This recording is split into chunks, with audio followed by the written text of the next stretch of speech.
299.00 in brackets F84 by Víctor Augusto Mendívil from Peru.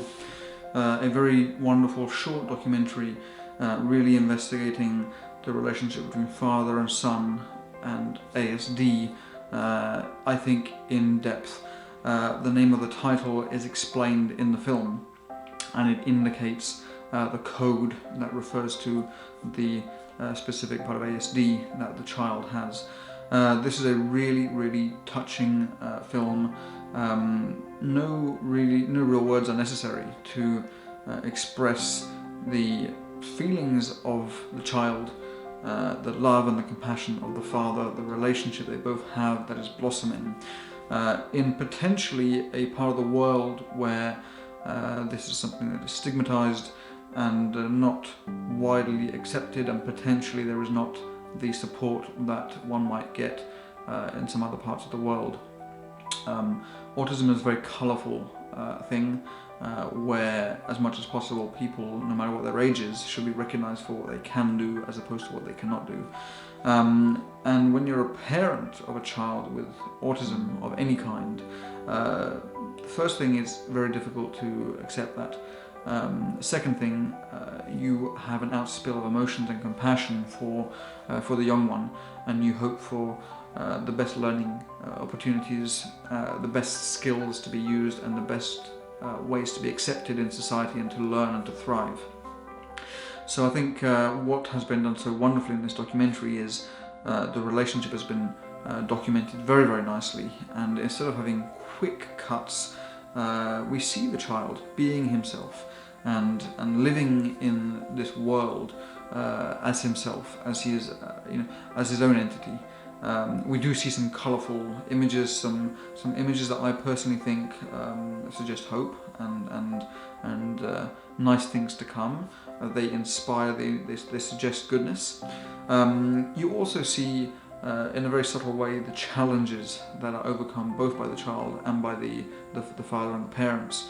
I think the one thing that stands out the most is the breaking of the stigma by referring to the actual film with the title that is potentially what some doctor would call you to the surgery, referring to the diagnosis as. And this can be very strange. In some cases, when you really look into the neuroscience of neurodivergence, it comes down to numbers and figures and statistics and just complicated things like that.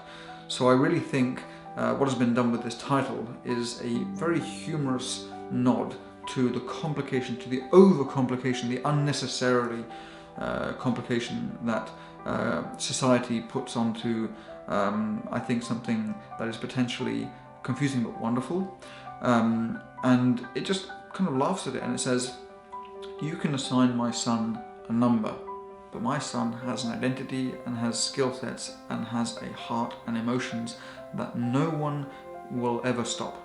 And as my son keeps on growing, my son will keep on getting better and better and better, and will prove to you more and more that he is not just a number.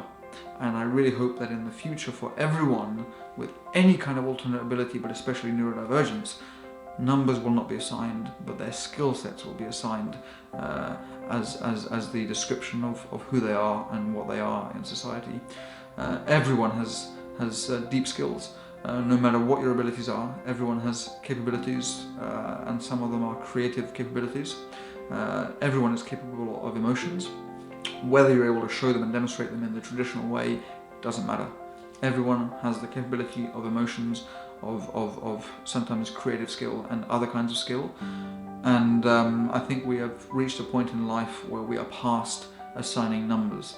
So I really appreciate the way this film has been given a number, when the relationship between the skilled child and the father have really been highlighted in a very good light within this very short film.